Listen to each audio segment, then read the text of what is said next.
Hello, good morning everyone. Welcome to our webinar today. I'm Camille Brewer from myHR Toolkit. For those of you who are new to us, myHR Toolkit is a HR software platform for SMEs. We run an ongoing series of webinars covering a variety of HR, employment law and business topics. And in today's webinar, we're going to be looking specifically at digital presenteeism. So firstly, we'll be looking at what digital presenteeism is and how to look at it in your organization and what to look out for. Then we're also going to have a look at how to ensure employees maintain a healthy work-life balance in general.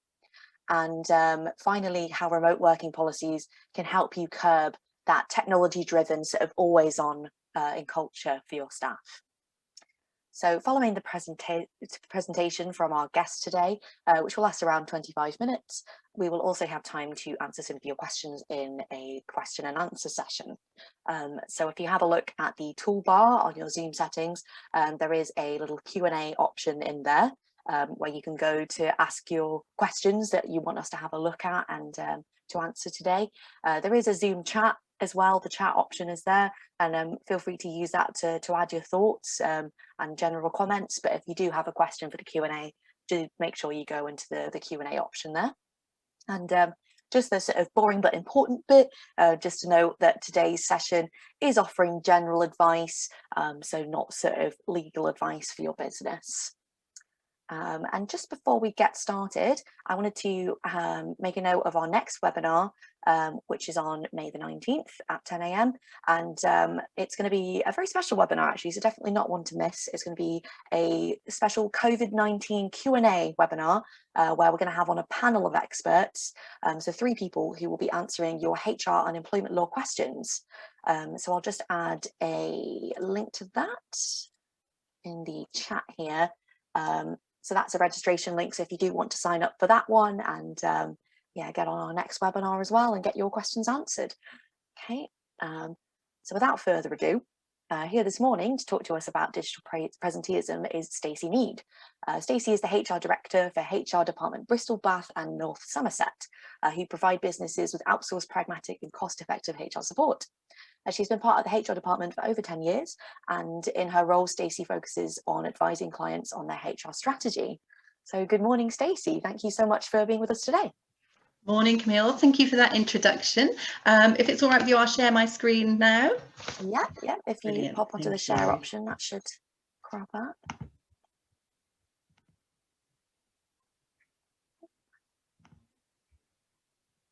Oh, it's not giving me the option to end my share. have you put yours? Oh, okay. 1 second, I can do that. Okay. Should be able to Let's see if I can make this work. Is that working? Can you see that? Yeah, that's just come up now. Fab. I'm always quite impressed with myself when it works. Brilliant. Thank you. So thank you for the introduction, Camille. You're absolutely right. So I've been here for about over 10 years now, which feels like a long time to be in a job, but you know, I love it. It's a brilliant job. It's different every day. So I'm going to talk to you today about digital presenteeism and how it can affect your workforce and the things that you need to be looking out for and what you can potentially do about it. So I just wanted to take you through, though, very quickly, a bit about us. So as Camille said, we provide SMEs with pragmatic HR support. And for those of you who don't know us, I have recognised a couple of the names for the attendees today, so it's nice to see some familiar names. But for those of you who don't know us, we are based throughout the UK. And we're actually part of a bigger franchise network, which is really lovely, because actually what it means is that when we are advising our clients, we've got a whole raft of experience that we can call upon, which is brilliant. But our aim is really to support SMEs who might not have the need for a full-time HR manager or HR director, but they're still going to have to comply with everything that a big corporate needs to comply with. And that's what we do pragmatically to get them where they want to be. So we cover the whole spectrum of the employee life cycle, from recruitment through to performance management to exiting employees potentially if we need to, along with things like team building, team profiling, appraisal. So lots of different areas that we can support SMEs with. We have a range of ways of working with people. So sometimes we'll work on a project basis. They might only need a sort of a one-off project every now and then. Or we have lots of clients who work with us on a retained basis. So regular clients, you know, we're dealing with them on a month-to-month basis, helping them really manage and get into managing their teams. As I say, we're part of a bigger franchise network. So sort of, you know, when I joined the company, I think there was about 14 or 15 of us throughout the UK. There's now about sort of 79 of us. So it's grown rapidly and massively, which is brilliant and really nice, because what it means is actually we can work with our clients on a local basis. So we want to be able to pop out and see you whenever you might need us, and be on site potentially for those difficult meetings that you might not want to do. And then on top of that, we're also aiming to be a knowledge provider. So, you know, as we're doing today, we're doing webinars, we do lots of trainings, we have blogs and newsletters that you can sign up for. So if you have a look at our website, all of those bits of information are on there, and hopefully you can just get some further advice. So let's talk about digital presenteeism then. Let's talk about what it is and what we can potentially do with it. So we've all heard of presenteeism. It's not a new concept. It's been around for a long time. But what does that actually mean? So if we look at the dictionary definition of it, it's the practice of being present at one's place of work for more hours than is required, especially as a manifestation of insecurity about one's job. So really interesting, there is a lot about presenteeism that's actually linked to things like anxiety and how people are feeling about their work. The development and increase in use of technology has obviously meant that over recent years, we've seen a change in the way that we work and the way that we expect our employees to work. Technology means that people don't necessarily need to be in the office to do their job. We can carry our phones and laptops and iPads around with us. And as we all know, when we have access to these things, it's really difficult not to check them every now and then, not to be dipping in and out, you know, even in the evenings and things like that. So whilst that might not be an issue once in a while, you know, it's all right if people are actually, it's going to make people feel better to be checking in if they've got something on their mind. If it's actually happening, you know, more often than not, or happening when they're on holiday or when they're off sick, that's when it becomes an issue. So essentially, it's the opposite of absenteeism. That doesn't always mean, though, that presenteeism is a good thing. It's something that employers need to manage in much the same way as they do absenteeism. So let's go back to March last year. Huge change for everybody, and a huge challenge for employers. You know, we were all sent home to work, and that meant that work life and home life became one, and the boundaries merged. You know, there was no physical office to leave. So everything was being done online, virtually, digitally, however you want to call it. People were having breakfast and doing their work, and finish times got extended because actually their home and workspace might have been one. You know, they might have been working at their dining table. You know, I work at my kitchen island, so it's really difficult actually not to switch the laptop on when we're all eating our breakfast. They don't have a place of work that they can physically leave. So there's no sort of shut off.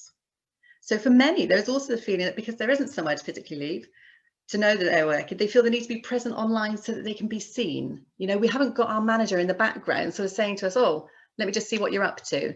You know, we're sort of having to show that we are working. And I don't think that's about, you know, sort of people being mistrusted or anything like that. I think it's just about people being conscious and wanting for their managers to know that actually they are doing stuff that's relevant. Okay. So digital presenteeism then, what is that? So presenteeism has evolved to mean not longer ads, but it's also impacted on the way that we work and interact with each other, which can be really taxing for employees.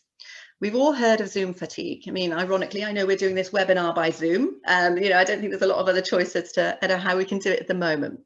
But when we sit in a meeting room with a group of people, we can read their body language and pick up on clues that they might want to add something to the conversation or that they're processing what we're saying, which gives us a clue to then ask them questions. With meetings being online, we no longer see each other's body languages, unless you're a bit like me, you know, with lots of hands and everything. But we have to work harder to read the room. We're also conscious that people can't read our body language, so then we work harder to show that we're interested and still listening and actively paying attention. So there's lots of nodding and things like that, and lots of gesticulation particularly. So it's a bit of a vicious circle. This can create additional physical and emotional stress, which can be exhausting for people. You know, we know when we come off a Zoom meeting, it's actually quite taxing, and you know, you might need a bit of a break afterwards. We're turning into a bit of an always-on culture. So, for example, if I tell you a bit about how we work, so most of our retained services, when people ring us, is based on telephone advice. So they call us up, you know, we talk through the problem, and then we can sort of email them the letters and things like that that they might need. But what's happened during lockdown is it's actually become the norm to have video calls with our clients rather than doing it over the phone. So our advisors spend a lot of time actually having meetings with people and talking face to face with them online, which can be exhausting for them. When we consider the types of businesses that digital presenteeism might affect, although it can affect any business, it's more likely to be one that's based in an office environment. If you imagine that it's, you know, if you're working on a construction site, for example, that closes at a specific time, it's really much harder for somebody to stay after hours or potentially be on site earlier than they should be. Whereas actually when you're working in an office, you know, when we're working, you know, we hear a lot of this term called agile working these days. When we're working like that, it's actually easier for these boundaries to be blurred. Okay, so what are the signs of digital presenteeism? So just some, we'll have a quick run through of the things that you might need to be looking out for. So you're going to be looking for employees who are working late and potentially arriving early or signing on early. You're also going to be looking at employees that don't actually take their breaks. So looking at when people are online, you know, as a manager, we have the ability to see these days when people are logged on and when they're logged off. So it's really important that we're sort of checking in on that and making sure that breaks are being taken. People who are checking on emails on the weekends and the evenings and potentially during their holiday leave or when they're off sick as well. You know, it's much easier to sort of work from home when you're not feeling great than it is to sort of drag yourself into an office. And then something I think that's really important, particularly about digital presenteeism, is people who are always available for an online call. So they're not scheduling time out to do the admin that every job has with it. You know, there's always back office stuff that we need to do. And then another indicator, we often think of presenteeism meaning that people are getting through loads of work, but actually what you might find is that performance levels are dropping. So if you're seeing any of those signs, those are things that you might want to be picking up on. So wanted to do a bit of a poll here, and I'm hoping that this works. I don't normally do polls. I'm leaving it to Camille. But just wanted to have a look at how many of you have potentially seen evidence of any form of presenteeism in your teams or your workforce amongst your colleagues. So it's a yes or no or not sure answer. So if you just have a click of that and we can have a look.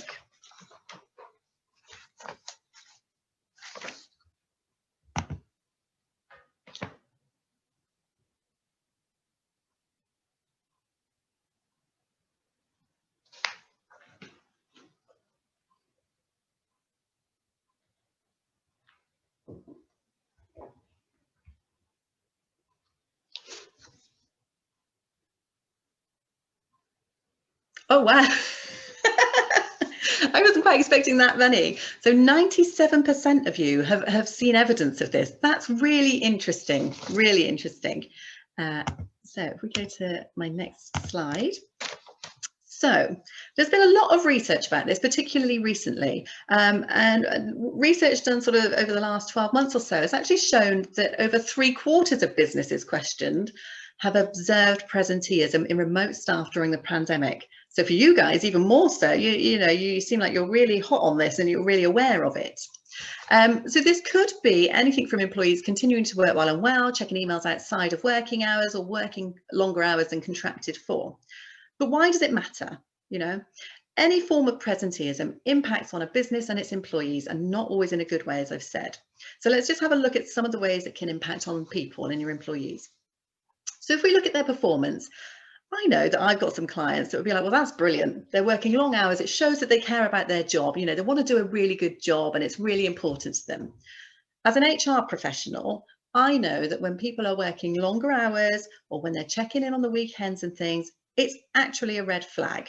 It can show that they're not coping with the work that they're meant to be doing, that they're not getting the work done that they should be able to in the normal working day. When people are spending all their days on Zoom meetings, are they getting the back office work done that needs to be done? Are the reports being created that they might need to create? When somebody answers every video call that comes in, when do they get the time to do the follow-up work that comes with that meeting? You know, I know if I talk to a client, there would normally be some extra work that comes out of it for me to do. So I then need to add that onto my current workload. And the issue is that if I'm not actually dealing with the back office stuff, it's just going to build up and build up and build up. And if they're working longer hours to accommodate that build-up workload, who's actually going to manage the quality of that work? Because that's what will start to dip. We'll also see an increased pressure or increased stress. And not just for the employee, but actually potentially for the manager as well. You know, when employees are sending emails outside of working hours, managers can feel the pressure to be online and digitally present to then be responding to those employees. What we start to see there is actually the beginning of a culture of digital presenteeism, which is something we'll come back to in a bit. Now, this sounds a bit bizarre, I suppose, but actually digital presenteeism or any form of presenteeism can actually lead to increased absence levels. So whilst it might give the impression that initially people take less sick days because they're potentially working through when they're feeling poorly, ultimately there is only so much that a person can take. If your employees begin to feel stressed or under pressure, this can lead to burnout, and this is really important for employers to know. Burnout can lead to time off, and sometimes that can then lead to significant time off of work. Now, we always class something as long-term sick when the people have been off for probably about 4 weeks or more. So any more than that, then actually we're looking at potentially having to manage them through a long-term sick process. Interesting, the World Health Organization has recently changed its definition of burnout to a syndrome conceptualized as resulting from chronic workplace stress that has not been successfully managed. I did have to read that bit. But for me, the word that employers need to be aware of there is chronic. As an employer, you need to understand that when an employee is diagnosed with a condition that may affect their ability to carry out day-to-day activities for a significant period of time, this may be classed as a disability. And when you look up what chronic means, actually it's something that can affect somebody for a long period of time. Now, when something is considered as a disability, we need to be aware that actually that is a protected characteristic. So therefore, what that then does is increase the risk for an employer if they're not making reasonable adjustments, if they're not managing that in the right way and in line with the right processes as well. So the risk becomes bigger for the employer. Work-life balance and potentially team relationships, you know, is it balanced or unbalanced? So with the move to home working over the last year and the likelihood that actually many more people will be working on a hybrid model going forwards, you know, so sort of time in the office and also time at home, more and more people are working alongside their spouses, their partners, their family, and, you know, when the children were being homeschooled, working alongside their children as well, rather than actually with their colleagues who are doing the same job or in the same industry, you know, so working together. Makes an interesting dynamic and can put a lot of stress upon employees when they're not able to separate work from home. In addition to this, employees won't be interacting with their colleagues as frequently, which may change the internal dynamic of your team and can lead to breakdowns in communications. So lots of things to be looking out for there. Okay, so what can, I can't actually see the top of my slide. What is it that you can do, you know? So to reduce the impact of digital presenteeism, it isn't a one-trick fix. There's nothing, you know, you can't just tick one box and think that it's going to be done and everything's going to be better. There are a number of elements of your business which you will need to review. So often businesses will consider putting a policy together in the aim that if it's written down, everyone will know what's expected of them. You know, like we have a handbook and we give it to people to read when they first join us, so they know the rules, you know, they know what's expected of them, they know what they can expect of us. And whilst that's true to an extent, I think we also need to be looking at the culture of the business. What message do we send to our employees, whether that's written down or in the way that we behave as business owners and managers and colleagues and peers? It's about creating a culture to show what's acceptable and what's unacceptable. And leaders should encourage respect for those boundaries. You need to be working from the top down. So, directors and business owners and shareholders, what can they do? You can lead by example. So when the senior team work late or are always immediately available, it becomes seen as the norm. And remember that your employees will actually follow your lead and what you do. Senior teams need to be setting the boundaries of what is and isn't acceptable and understand the possible consequences for the business if the culture of the business leads to employee burnout.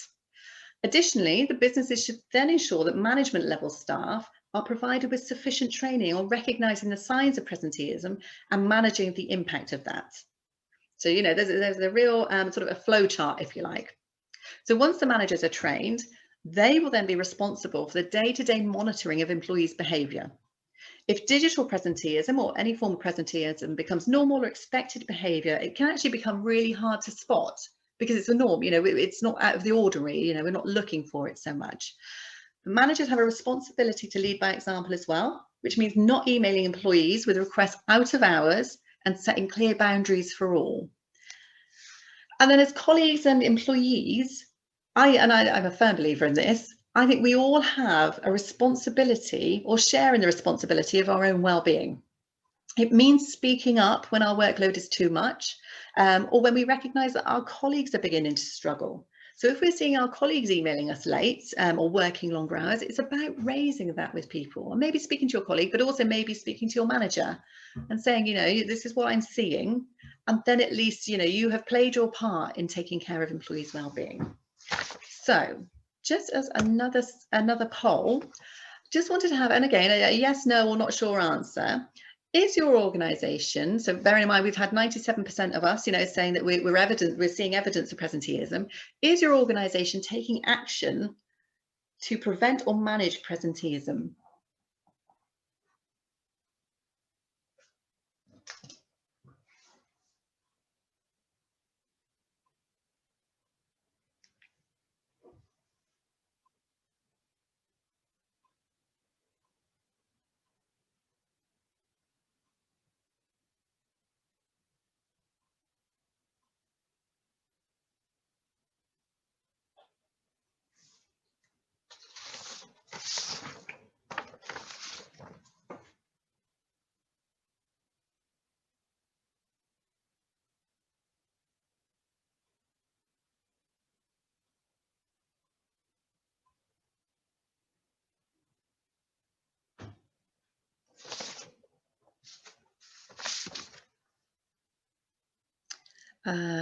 Okay, that's interesting. So 32% of you are saying yes, that you know the business is taking actions. 38% of you are saying no, and then 30% are not sure. And you know, I suppose that could potentially depend on what your role is, and you know, whether you are managing people yourself or you know where you sit in the organisation. So that makes perfect sense. But really interesting. That's sort of a quite an even split. Okay.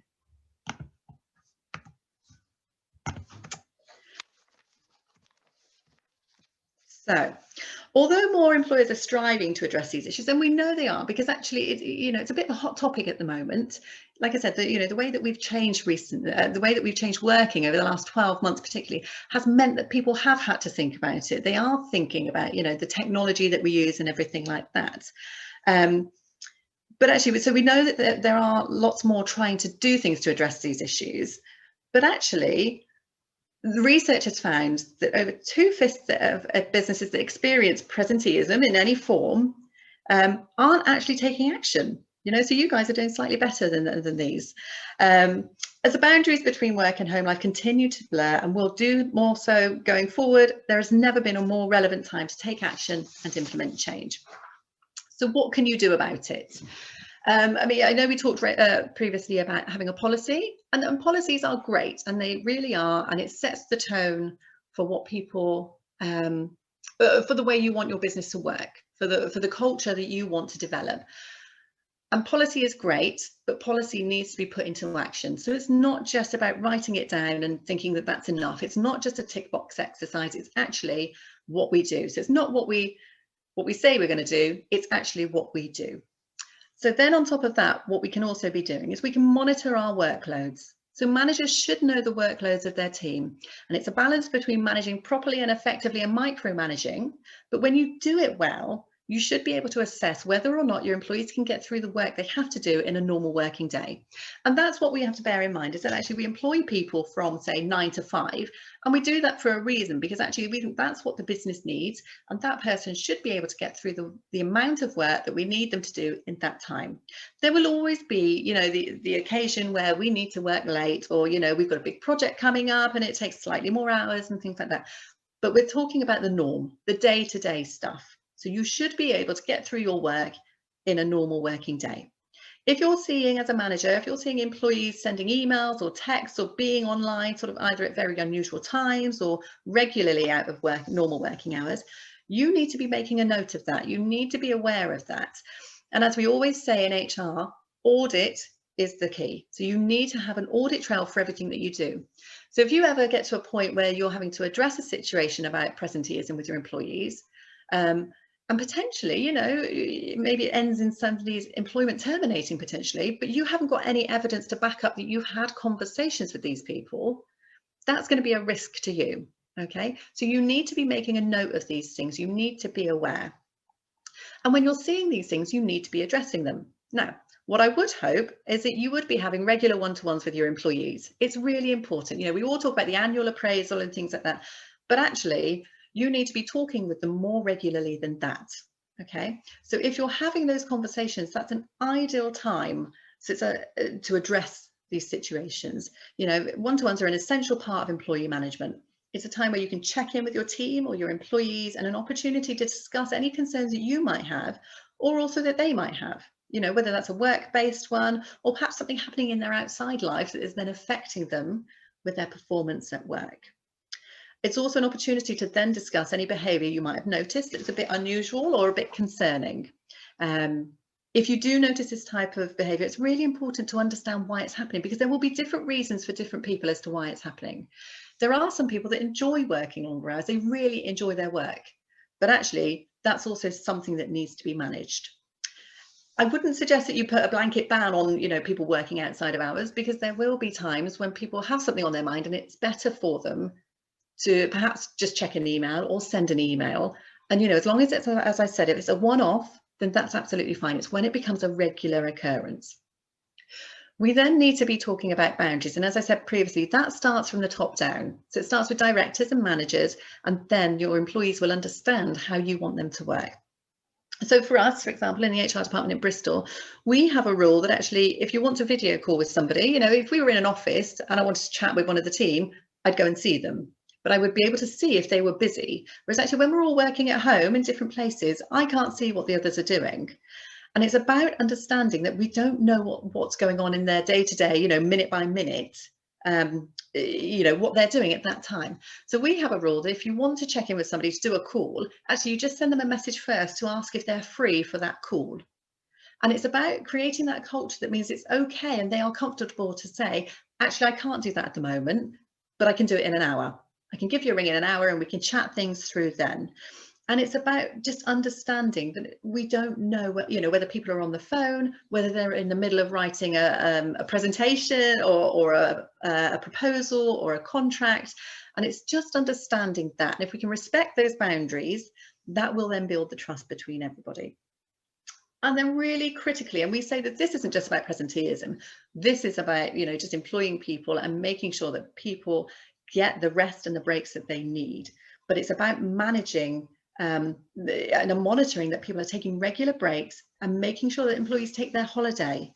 So it shouldn't just be reserved for preventing presenteeism, but it can go a long way to building on the company culture, which will ultimately deliver be the driver behind reducing employee presenteeism and ensuring that you have an engaged and motivated team, which at the end of the day is what we're all looking for.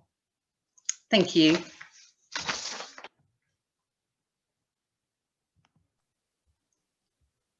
Brilliant. Thank you so much, Stacey. That was brilliant. I'm just going to pop up my slides again. Oh, yep, and there's Stacey's details there if anyone wants to get in touch.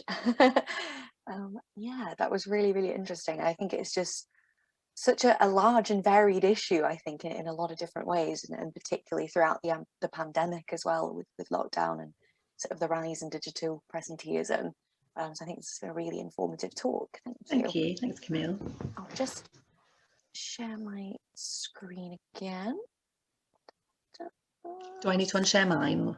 No, I think I've been able to over. So now that Stacey's done her wonderful presentation, we will move on to the Q&A section. And yeah, I've had a couple of questions from people actually to have sort of a copy of this afterwards, and we will be sending out a recorded version.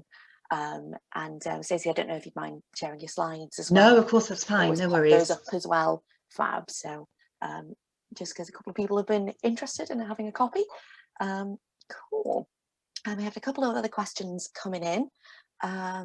So one question we have from Rebecca. This is an interesting one. I gave it a little read earlier. Rebecca says, you mentioned responding to emails late at night, getting an after hours email from the boss, etc. as a sign of presenteeism. I'm not sure this is always the case for each business. One of the things that we keep hearing from our employees is that they want the flexibility to work at night so they can do the school run or join an exercise class in the morning, etc. And many of our employees are putting notes on their emails saying, I'm choosing to respond to or send this email at this time that suits me. I don't expect you to do the same. What are your thoughts on this? And are you seeing other businesses doing similar? Yeah, it's a really interesting, and I think you're absolutely right, Rebecca. It's, you know, flexibility is very different to digital presenteeism. Okay, so if you have agreed a flexibility with your employees, it says actually, if you want to go and do an exercise class, or if it makes you less stressed in the morning to do the school run without having to rush and, you know, making sure that you can be there for the children to make sure they get in okay, and you want to work at different times, I think that's very different to digital presenteeism. So presenteeism would be where you have an employee who is still doing the school run and yet checking their emails while they're doing that, or doing the exercise class and yet checking the emails, or, you know, or checking in and checking their messages halfway through that. So I think what you're talking about there is actually more of a flexible working thing, which is great. And businesses are all different, you know, we all work in different ways, and it may well be, you know, some of our clients will have people based in the UK that will work with people in America, so they need to be working at different times. Of course they do. But I think it's about, and you know, what you're saying there about people saying, I'm choosing to respond to or send this email at this time, that's brilliant. That's about them being aware, and it also shows that actually there is a respect of boundaries, that if we are enabling them to do that, that's empowering them to say, I'm choosing to work at this time and that's okay, but I'm gonna have a bit more flexibility perhaps earlier in the day or later in the day. So yeah, so absolutely agree with what you're saying, but I think that's more of a flexible working situation, rather than being digitally present all the time. Fab, great answer. Yeah, and I guess for me, it's always about communication as well, isn't it? Kind of having that clarity there. Definitely, because otherwise, if people are kind of left to interpret things how they will, kind of thing, absolutely, then yeah. I mean, you know, you look disconnect. at our business. Some of our clients are sort of restaurants or pubs, or you know, people that are open on the weekend. Now, our office hours are technically 8 till 6, but actually, that's not to say we wouldn't take a call on the weekend if a client needed help. But then we know that when we've done that, there's some flexibility during the week and things like that. So, thank you for that question, Rebecca. And also we had another one in as well. Do you have any examples of team charters rather than policies? Interesting question. I don't know if any of our clients actually do work with a team charter rather than policies, but I completely get where you're coming from in actually it's about what people are signing up for. I think how we would work with that would be sort of the vision and values of the business, and making sure that actually, so for example, when we're recruiting, we recruit really, really specifically on what our values are, what our core values are. And if you're aligning those with the people that you employ, and you know, and then the people that you employ are on board with that, then actually that sort of becomes your team charter, doesn't it? So I completely get where you're coming with that, you know, where you're coming from with that. And yeah, but I think it also depends on the type of the business. I know there are a lot of our clients that actually it wouldn't be right, it wouldn't be appropriate for their business. So I think depending on what the business is, the culture of the business, you know, the type of business, and the type of people that you've got in it, I think, you know, so it's all dependent on what's right for individual businesses.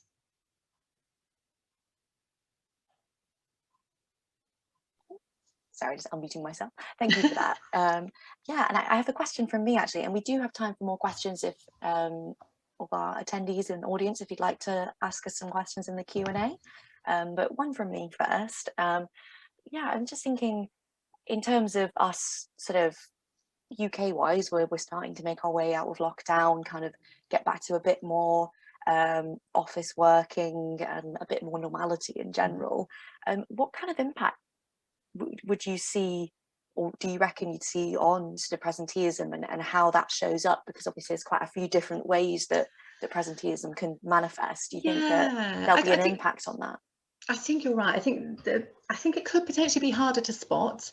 We're going to have a lot more, like I said before, you know, sort of that hybrid working model where people work maybe 50% in the office, 50% at home. And that's brilliant. You know, I mean, personally, I love working from home. I love being in the office. I love going to see everybody. But that, if you know, that flexibility is amazing and can give people a real work-life balance. It's not for everybody and it's not for every team. You know, and I think that's, again, and I keep saying this, it will be different for every business and different for each group of employees. But I think you're right, it can potentially be harder to spot. But I think what we've seen over the last 12 months particularly is that actually the way that managers manage has had to evolve and change. And it's about learning those new soft skills on how you pick up on these things when they're not in the room. You know, that's the really difficult thing. How does a manager know what an employee is doing when they're sat on their laptop at home? You know, how do they know that they're not online from sort of, you know, 6 in the morning till 10 at night, you know, which is not healthy for anybody.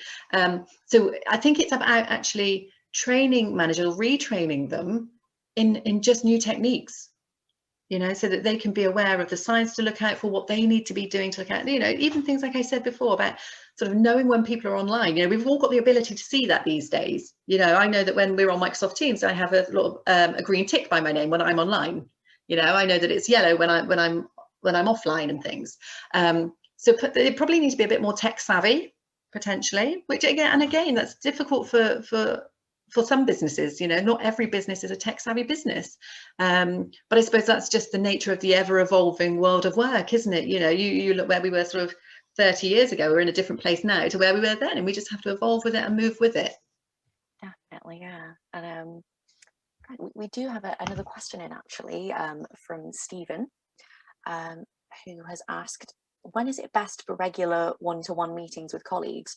I've done them once a week in the past, but some employees feel that this is too much. Is it a case of monitoring? Yeah, absolutely. Oh gosh, I just feel like I'm repeating myself now, but it will depend on your business. You know, if, for example, so if I have a new starter, I would do a one-to-one with them at least once a week. You know, that's part of their induction process. It's part of making sure that they know what to do, that they know what's expected of them. And you know, actually, you know, I've got a new starter at the moment. I check in with her every day, because otherwise, you know, I don't want her feeling like she's on her own or that she doesn't know what she needs to be doing. And what you might find is that can evolve over time. So you could then potentially reduce it to once a month. It will depend on the business. It will depend on the nature of the work that you do. You know, if you're working on a project, you might need to be checking in with people every day. I know our advisory team, they will have a team meeting every morning. And that's not necessarily a one-to-one, but it is a team meeting. And they do that so that they can share information, they can share knowledge so that everybody knows what's going on. Their manager will then do a one-to-one monthly with them. And that works for them. You know, I mean, to be fair, you know, our team have been with us for a while now. So they know their jobs, they know what they're doing, they know the business. As I said, if they were newer, we might do it more regularly.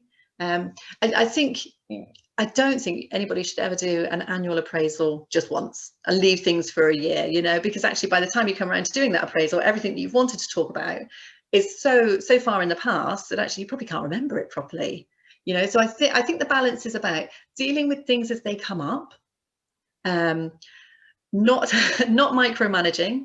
You know, as I said, it's a fine line, not micromanaging, but finding a balance that works for everybody. If your employees are saying it's too much, and if it's taking up too much of their time and taking them away from work that they need to be doing, then you need to be addressing that. And it could be that actually it's not maybe the frequency of it, it's about what you cover in that one-to-one. So it might be, you know, if you're having a 3-hour one-to-one once a week, that's a lot. That's a half day for somebody out of their working life, isn't it? But actually, if you can then condense that time, then a weekly one-to-one could actually be okay. I think as well, ultimately, what we need to remember is that as the manager, you are the one making the decisions. You are the one, you know, that is deciding how you want your team to work. And therefore, whilst employees might not necessarily like it, and it's important to listen to them and you know, and get their feedback on things, ultimately, you need to be comfortable with the way in which you're managing your team. Fabulous answer. Thank you very much. And yeah, again, just another question from me, because I think people obviously had a lot of their questions answered, because we'd have a few in, but yeah, we kind of could have a couple more in, so there's a bit of time for that if people want to ask anything else, particularly on the back of the current things we've just discussed as well. Feel free. But yeah, just another one from me, because I've been thinking about performance management stuff a lot at the moment, because at Toolkit we've actually just been updating our performance management module, and we kind of sent out an announcement recently, and Yeah, and it is all about sort of having a very proactive approach towards performance management, sort of perhaps moving past the kind of the annual appraisal more towards a bit more of a dynamic approach, or having a more sort of forward facing approach towards performance management instead of here's how you did over the last year kind of thing. So I think it's interesting to me how presenteeism and performance kind of might interlink in some ways, and how you might sort of tackle that through performance management, particularly in terms of sort of setting goals and sort of looking to the future kind of thing. Do you have any thoughts on how that kind of ties into presenteeism? And yeah, so I mean, you know, if we look back sort of over the presentation, you know, when we're talking about presenteeism, and as I said, as an HR person, when somebody is working long hours and that, it's a huge red flag. It really is. It often means that actually they're not coping, you know, that they're not working productively. They're not using their time efficiently. So absolutely it can be linked. I think the key with presenteeism, as I said, is that actually people can be digitally present or present, if you like, you know, regardless, as I said, whether that's physically or digitally, for lots of different reasons. So it might be that actually work is the only thing in their life, and for some people that is the case, and they really enjoy it, and it's what keeps them busy. And I think your role as a manager, when you're managing their performance, if their performance is okay, you know, and if they're doing the things that they need to be doing, then you would be questioning, well, why do you have to do that over 10 hours rather than the 7 that we pay you for?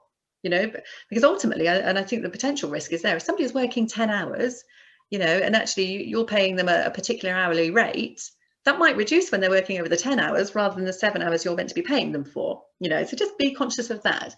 But you need to be asking them those questions. And that is the really difficult thing about management, is that actually it's not just about ticking a box to get a job done. It's understanding people and knowing how to talk to people. You know, it might be that they are working 10 hours because actually for part of the day they have to be, you know, maybe not so much now, but you know, they had to be homeschooling their children.